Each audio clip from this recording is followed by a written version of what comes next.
নমস্কার বন্ধুরা, দীপাস কিচেনে আপনাদের সবাইকে স্বাগত। আজকে আমি ডিম ভাপা দিয়ে একটা তরকারি করব খুব কম সময়ের মধ্যে, যাতে আপনারা তাড়াতাড়ি করে আপনারা খেয়ে নিতে পারেন, সেই হিসাব করেই আমি করব। তো চলুন আমি দেখিয়ে দিই কিভাবে আমি ডিমটা ফাটিয়ে করে নিচ্ছি। আমি আপাতত 4টেই বোধহয় নিলাম, হ্যাঁ 4টেই নিয়েছি। নুন দিয়ে দিচ্ছি, স্বাদ অনুযায়ী একটু নুন দিয়ে দিলাম। এখানে আমি পেঁয়াজ কুচিয়ে রেখেছি আর কাঁচা লঙ্কা কুচিয়ে রেখেছি। কাঁচা লঙ্কা আর পেঁয়াজটা আমি এর মধ্যে দিয়ে দেবো। এটা আমি ভালো করে মিশিয়ে নেবো এটার সাথে। আমি গোলমরিচটা দিলাম না, আপনারা চাইলে দিতে পারেন। আমি যে হালের জন্য কাঁচা লঙ্কাটা দিয়েছি বলে আর গোলমরিচটা আমি দিলাম না।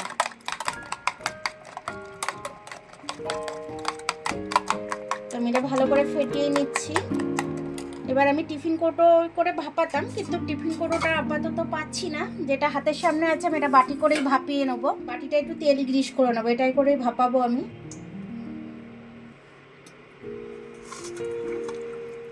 এবার ডিমটা আমি এখানে ঢেলে দেব। এখানে দেখুন আমি জল গরম হতে দিয়েছি, এটার মধ্যে আমি ডিমের বাটিটা বসিয়ে দেবো। বসিয়ে দিয়ে এটা থালা চাপা দিয়ে দেবো।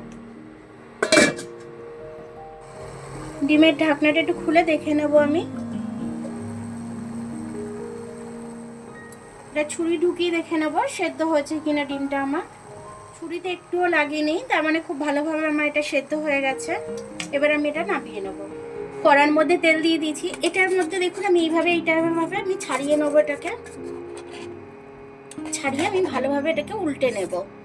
উল্টে নিয়ে এটাকে পিস পিস করে কেটে নেব। আলুগুলো ডুমো ডুমো করে কেটে রেখেছিলাম, আলুগুলো ভাজতে দিয়ে দিচ্ছি আমি। ডিমটাকে আমি থালাটার মধ্যে উল্টে নেব।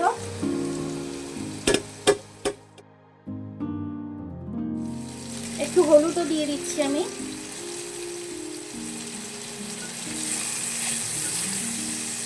আলুটা ভাজা হোক ততক্ষণ আমি ডিমটা কেটে নিই। প্রত্যেকটা ডিম এরকম সাইজ করে কেটে নিয়েছি, পিস পিস করে নিয়েছি।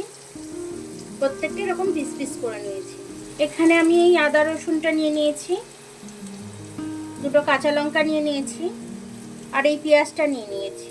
আলুটা আমার ভাজা হয়ে গেছে, তুলে নিচ্ছি।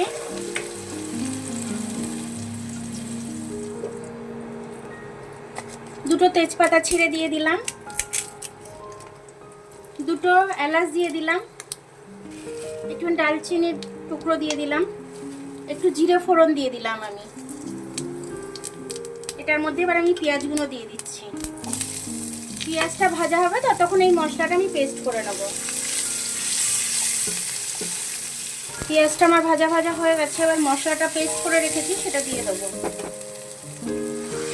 এটার মধ্যে আমি হলুদ গুঁড়ো দিয়ে দেবো, নুনটা দিয়ে দেবো, একটু ধনে গুঁড়ো দিয়ে দিচ্ছি, ঝালের জন্য লাল লঙ্কা দিয়ে দিচ্ছি, জিরে ফোড়নে দিয়েছি ওর জন্য জিরাটা অল্প করে দিচ্ছি, একটু কাশ্মীরি লাল লঙ্কা দিয়ে দিচ্ছি। এবার মশলাটা আমি খুব ভালোভাবে কষে নেব। মিক্সি ধোয়া জলটা আমি দিয়েছিলাম, গ্লাসটা ধোয়া, ওই জলটা দিয়ে মশলাটা আমার ভালোভাবে কষা হয়ে যাবে। মশলাটা দিয়ে তেল ছেড়ে দিয়েছে। আলুটা ভেজে রেখেছিলাম, আলুটা দিয়ে দিচ্ছি মশলার সাথে। কষাটা তাড়াতাড়ি সেদ্ধ হয়ে যাবে। তাহলে টমেটোর পেস্টটা আমি মিক্সিতে করে নিয়েছি, টমেটোর পেস্টটা দিয়ে দেবো। টমেটোর পেস্টটা দিয়ে দিয়েছি এর মধ্যে, ভালোভাবে এবার নেড়ে নেবো আমি। এটার মধ্যে কোনো কাঁচা মশলার গন্ধ ছাড়ছে না। এবার আমি এটাতে জল দিয়ে দেবো।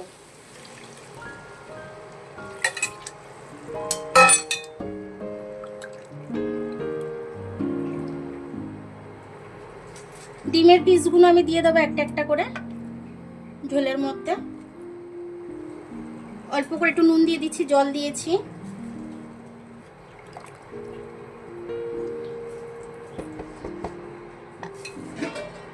এবার এটা আমি চাপা দিয়ে দেবো।